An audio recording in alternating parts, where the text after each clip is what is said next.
శ్రీ గురుభ్యో నమ. శ్రీ మహాగణాధిపతే నమ. శ్రీ మాత్రే నమ.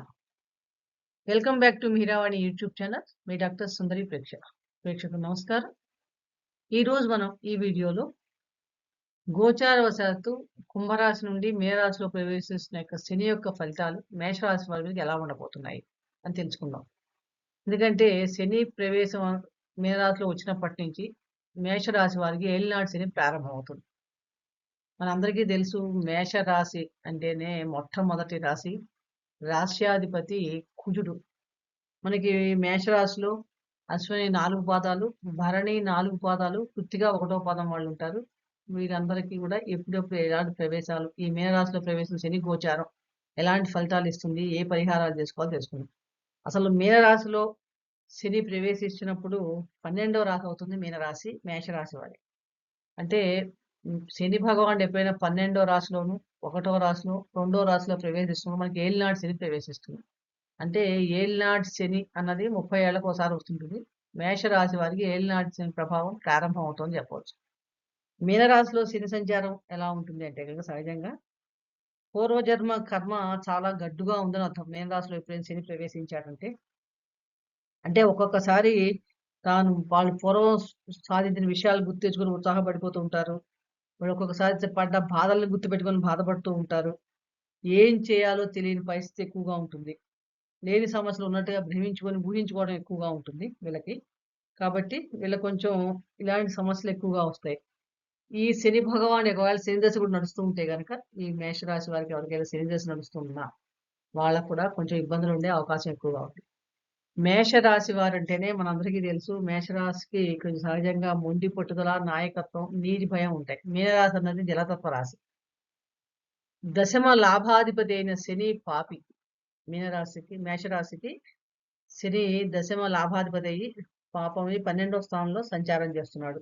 సహజంగా మేషరాశి వాళ్ళ లక్షణాలు ఎలా ఉంటాయంటే ధైర్యం, కార్యదక్షత, స్వతంత్ర భావాలు ఎక్కువగా ఉంటాయి. కొంచెం కోపం ఉంటుంది. అలాగే గర్వం, మొండితనం, తర్కం ఇలాంటివి కూడా ఎక్కువగా ఉంటాయి. ఉత్సాహంగా తొందరపడి నిర్ణయాలు తీసుకునే స్వభావం కూడా వీళ్ళకి ఎక్కువగా ఉంటుంది.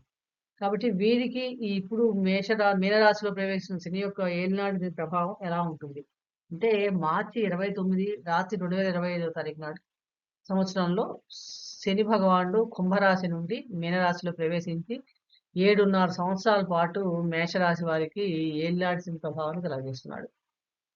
ఇప్పుడు మేషరాశి వారికి 12వ ఇంట్లో ఈయన సంచారం సమయం అప్పుడు ఎలా ఉంటుందంటే రాహుతో కూడా కలిసి సంచారం చేస్తున్నాడు 51 రోజులు పూర్వభాద్ర నక్షత్రంలో. స్వరాక్షి ఒకే నక్షత్రంలో ఒకే రాశిలో. రాశ్యాధిపతి గురువు అయ్యాడు. మేషరాశి వారికి గురువు 9, 12 అధిపతి.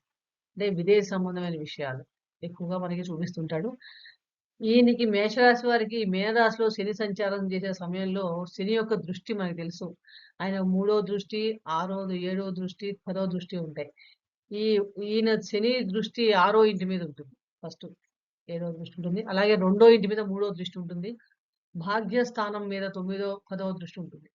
అంటే ఈ భావాలు కూడా ఎక్కువగా ప్రభావితం అవుతాయి. 12వ భావం అంటేనే మనందరికీ తెలుసు హాస్పిటల్స్, ఖర్చులు, విదేశీయానాలకు సంబంధించిన విషయాలు, వ్యయం, వృధా ఖర్చులు ఇవన్నీ కూడా మనకి దూరదేశ ప్రయాణాలు వెళ్ళటం, స్థానచలనాలు ఇవన్నీ ఎక్కువగా సూచిస్తూ ఉంటాయి.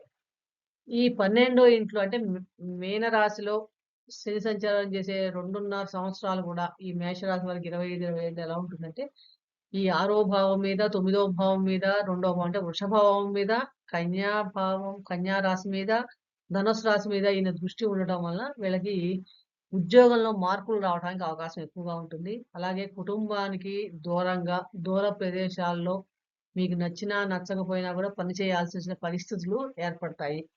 అలాగే మన మాటకి విలువ తగ్గే పరిస్థితి కూడా ఎక్కువ కనిపిస్తుంది. అందుకని కాబట్టి ఆచితూచి మాట్లాడాలి. ఈ సమయాల్లో అనవసరంగా మీరు చెప్పిన దాని వాగ్దానాలు నిలుపుకోలేని పరిస్థితి ఉంటుంది. కాబట్టి చెప్పేది ఒకటి, చేసేది ఒకటి అవ్వడం వలన మీరు చెప్పే మాటల మీద వేరే వాళ్ళకి నమ్మకం తగ్గడం ఎక్కువగా ఉంటాయి. ఇలాంటి ఫలితాలు ఎక్కువగా ఉంటాయి. కాబట్టి ఈ శని ప్రభావం మనం మీనరాశిలో ఉన్న ఈ 2.5 సంవత్సరాలు ఎలా ఉండాలంటే నిజాయితీగా పనిచేయాలి. కష్టమైనా కూడా చెప్పిన మాటని మనం నెరవేర్చడానికి వాగ్దానం ఇచ్చిన ప్రామిస్ నిలబెట్టుకునే పని చేయాలి. అలాగే ఎటువంటి లోభాన్ని ఉండకుండా కుటుంబంలో బాధ్యతను సక్రమంగా మనం చక్కగా తీసుకోవాలి.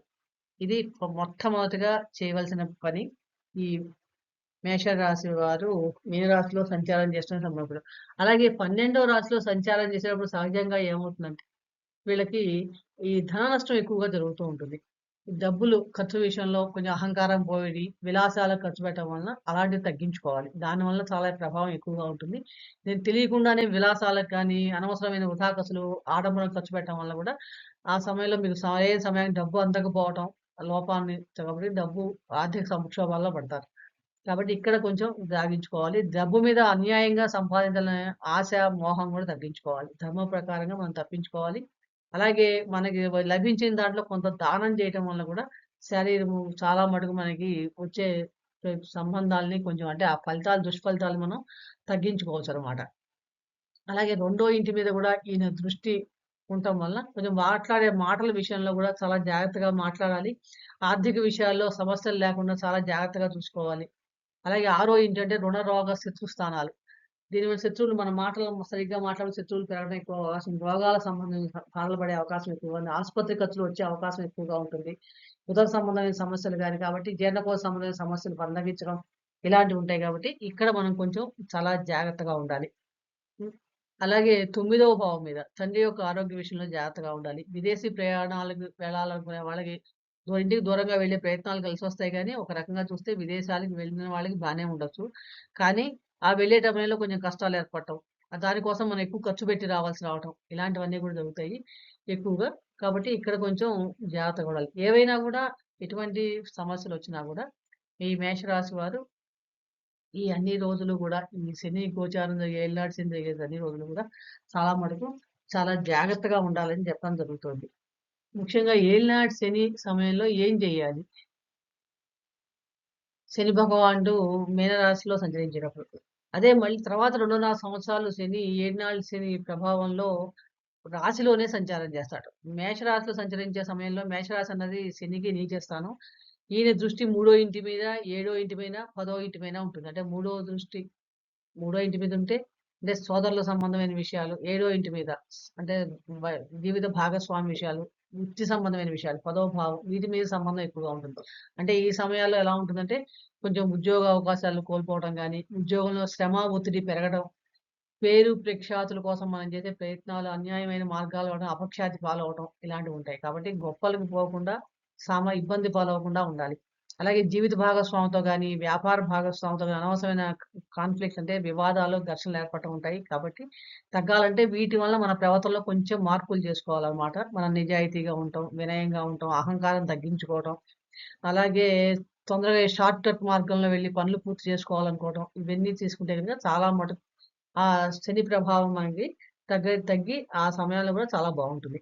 ఇక రెండో ఇంట్లో సంచరించే సమయం 7.5 సంవత్సరాల్లో లాస్ట్ స్టేజ్‌లో 2.5 ఏళ్ళు ఉంటాడు వృషభ రాశిలో సంచరించే సమయంలో వీళ్ళకంటే శనికి మేషరాశి వాళ్ళకి రెండవ భావం. రెండవ భావం కుటుంబం ధనస్థానం కాబట్టి అప్పుడు ఆయన దృష్టి 4 ఇంటి పైన, 8 ఇంటి పైన, 11 ఇంటి పైన ఉంటుంది. ఇవి గూడా మనకి కుటుంబానికి సంబంధించిన ఆర్థిక వ్యవహారాలు, లాభస్థానాలు, తల్లి యొక్క ఆరోగ్యం వీటి మీద ఎక్కువగా ఉంటుంది. కాబట్టి విచ్చలవిడిగా ఈ సమయంలో ఖర్చు పెట్టకుండా ఉంటాం. పెడితే గనుక ఆర్థికంగా ఇబ్బంది పడే సమస్యలు ఎక్కువగా ఉంటాయి. ముఖ్యంగా ఎవరి దగ్గర రుణాలు తీసుకోవడం, అప్పులు చేసుకోవడం తీర్చడానికి కష్టమయ్యే పరిస్థితి ఏర్పడుతుంది. కాబట్టి ఆడంబరాలకు పోకుండా ఖర్చులు నియంత్రించుకోవాలి. వీలైనంత వరకు స్తోమతకి తగిన విధంగా మనం ఎవరికైనా కొంత ఆర్థిక సహాయం చేయటం గాని, దానాలు చేయడం వల్ల కూడా చాలా మటుకు మనకి ఈ శని యొక్క ప్రభావం తగ్గించుకోవచ్చు. అంటే పొదుపు జేయాలి. డబ్బు మీద వ్యామోహాన్ని గూడా మనం తగ్గించుకోవాలనమాట. అలా చేయటం వల్ల భవిష్యత్తులో ఆర్థిక సమస్యలు రాకుండా ఉండడానికి అవకాశం ఎక్కువగా ఉంది. ఇంతటి ఈ శని గోచారం మనకి మీనరాశిలో సంభవిస్తున్నప్పటి నుంచి 7.5 ఏళ్ల పాటు మేషరాశి వారి మీద ఏలినాటి ప్రభావం ఉంటుంది కాబట్టి, ఈ సమయాల్లో వీరు తగు జాగ్రత్తలు తీసుకోవటం, శనికి సంబంధించిన స్తోత్ర పారాయణ చేసుకోవటం, శనికి సంబంధించిన నామాలు జపించడం చాలా మంచి ఫలితాలిస్తాయి. అలాగే ఆరోగ్య విషయంలో కూడా ప్రతిరోజు కూడా వాకింగ్ చేయటం, నువ్వుల నూనె గాని, నువ్వులు గాని ఆహారంలో ఎక్కువగా తీసుకోవడం, సూర్య నమస్కారాలు చేయడం చాలా మంచి ఫలితాలిస్తాయి. శనివారం రోజు నియమాలు పాటించడం, శని గ్రహానికి సంబంధించి జపం చేయించుకోవడం, ఎవరైనా శని దశ, అంతర్దశ నడుస్తున్న వాళ్ళు ఎవరైనా ఉంటే వాళ్ళు కూడా దానికి సంబంధించిన ఫలితాలు చేసుకోవటం. శనివారం నాడు శివాలయ దర్శనం చేసుకోవడం, శని గ్రహం దగ్గర నువ్వుల నూనెతో దీపారాధన చేయడం, పంచాక్షరి మంత్రాన్ని ఎక్కువ సార్లు మనం పఠించడం చేస్తూ ఉంటే చాలా మటుకు మంచి ఫలితాలుంటాయి. అలాగే సుందరాకాండలో 48వ సర్గని పఠించడం వల్ల కూడా చాలా మంచి ఫలితాలుంటాయి. క్రమశిక్షణ అలవాటు చేసుకోవాలి. దీనికి సంబంధించిన అసలు ఏలినాటి ప్రభావం ఎలా ఉంటుంది? అప్పుడు మనం ఎలా ప్రవర్తిస్తే గనక మనకి మంచి ఫలితాలు కలుగుతాయి అనేక విషయాలను ఆల్రెడీ నేను ఒక ప్రత్యేకంగా వీడియో చేయడం జరిగింది. ఆ వీడియో లింక్ కూడా మీకు డీటెయిల్‌గా శని ఎందుకు ఇస్తాడు ఫలితాలు చెప్పడానికి మీకు ఈ వీడియో కింద నేను లింక్ పెడతాను. కాబట్టి అది కూడా చూడండి. దాంట్లో నీకు డీటెయిల్‌గా ఏ స్తోత్రం చదువుకోవాలి, ఏ నామాలు పఠించాలి అన్నీ చెప్పడం జరిగింది కాబట్టి చక్కగా అవి పాటించి సర్వీస్ చేయటం, సర్వీస్ సేవ చేసుకోవడం 12 ఇంట్లో కాబట్టి వృద్ధాశ్రమాలకు కానీ, అనాథాశ్రమాలకు కానీ మీకు తోచిన సహాయాలు చేయడం, సేవ చేసుకోవడం వీలైనంత వరకు చేసి వృద్ధులకి, పేదవాళ్ళకి, అంగవైకల్యం అదే ఫిజికల్లీ ఛాలెంజ్డ్ పీపుల్‌కి వీళ్ళందరికీ కూడా మనం సహాయం చేయటం వల్ల చాలా మటుకు శని గ్రహ యొక్క ప్రభావాలు తగ్గి మనకి ఆ తట్టుకునే శక్తి కూడా మనకి లభిస్తుందండి. ఎటువంటి సందేహం లేదు. అలాగే ఇంకా మన మేషరాశిలో ఉండే అశ్విని, భరణి, కృత్తిక నక్షత్రం వాళ్ళకి గోచార శని ఇప్పటికే లెంత్ ఎక్కువవుతుంది కాబట్టి విడివిడిగా మళ్ళీ విడిగా ఇప్పుడు ఇంకో వీడియో చేసే ప్రయత్నం చేస్తాను. ఏ సమయంలో నిజంగా ఎంత ఫలితాలిస్తాడు? ఎప్పుడెప్పుడు ఎలాంటి ఫలితాలిస్తాడు? ఏవి మంచిగా ఉంటాయి అని తెలుసుకునే ప్రయత్నం చేద్దాం. అలాగే ఈ సమయంలో గనక మీన రాశిలో ఏమైనా గ్రహాలున్నా, మేషరాశిలో ఉన్నా, వృషభ రాశిలో ఉన్నా కూడా వాటి మీద కూడా ఈయన ప్రభావం గోచార శని ప్రభావం ఎక్కువగా ఉంటుంది. వ్యక్తిగత జాతకాన్ని కూడా మనం పరిశీలించుకొని ఇప్పుడు జరుగుతున్న దశ దాన్ని బట్టి అలాగే మన జన్మ జాతకంలో శని ఏ నక్షత్రంలో ఉన్నాడు? స్వనక్షత్రాల్లో ఉన్నాడా? శత్రు నక్షత్రాల్లో ఉన్నాడా? అది కూడా తెలుసుకొని చూపించుకుంటే గనుక జ్యోతిష్యం చూపించుకొని తగిన పరిహారాలు చేసుకుంటే గనుక ఈ ఏలినాటి శని సమయంలో మనం చక్కగా ఆహ్, దా భ భగవంతుని ఈశ్వర అనుగ్రహం వలన అన్నిటిని తట్టుకొని ఉత్తమ విజయాల వైపు మనం అడుగులు వేయగలుగుతాం కాబట్టి అవన్నీ చక్కగా మీ వ్యక్తిగత జాతకాన్ని కూడా పరిశీలించుకోండి. దాన్ని బట్టి ఈ గోచార ఫలితాలు అన్వయించుకుంటే మంచిది. ఒకవేళ శని దశ అయిపోయిన వాళ్ళు ఎవరైనా ఉంటే వాళ్ళకి ఇది అంతగా బాధించదు. అలాగే మిత్రక్షేత్రాల్లో ఉన్న, స్వక్షేత్రాల్లో ఉన్న శని కూడా అంతగా ఇబ్బంది పెట్టడు. దాంట్లో ఎటువంటి సందేహం లేదు. ఆ ఈశ్వరుని అనుగ్రహం వలన మీకు ఈ శని భగవాని గోచారం కూడా సంపూర్ణ ఆయుష్ని, ఆరోగ్యం ఇవ్వాలని కోరుకుంటూ మరొక ఆసక్తికరమైన విషయం మరొక రాశి గురించి మరో వీడియోలో తెలుసుకునే ప్రయత్నం చేద్దాం. అలాగే మీ వ్యక్తిగత జాతక సమస్యలకి తెలుసుకోవాలనుకుంటే గనక స్క్రీన్ పై పడిన నెంబర్‌కి కాల్ చేసి మీ అపాయింట్‌మెంట్ బుక్ చేసుకోవచ్చు. ఈ వీడియో మీకు నచ్చినట్లయితే లైక్ చేయండి, షేర్ చేయండి, సబ్స్క్రైబ్ చేసుకోకపోతే సబ్స్క్రైబ్ చేసుకోండి. సర్వే జనా సుఖినో భవంతు. విశ్వస్య కళ్యాణమస్తు. శుభం.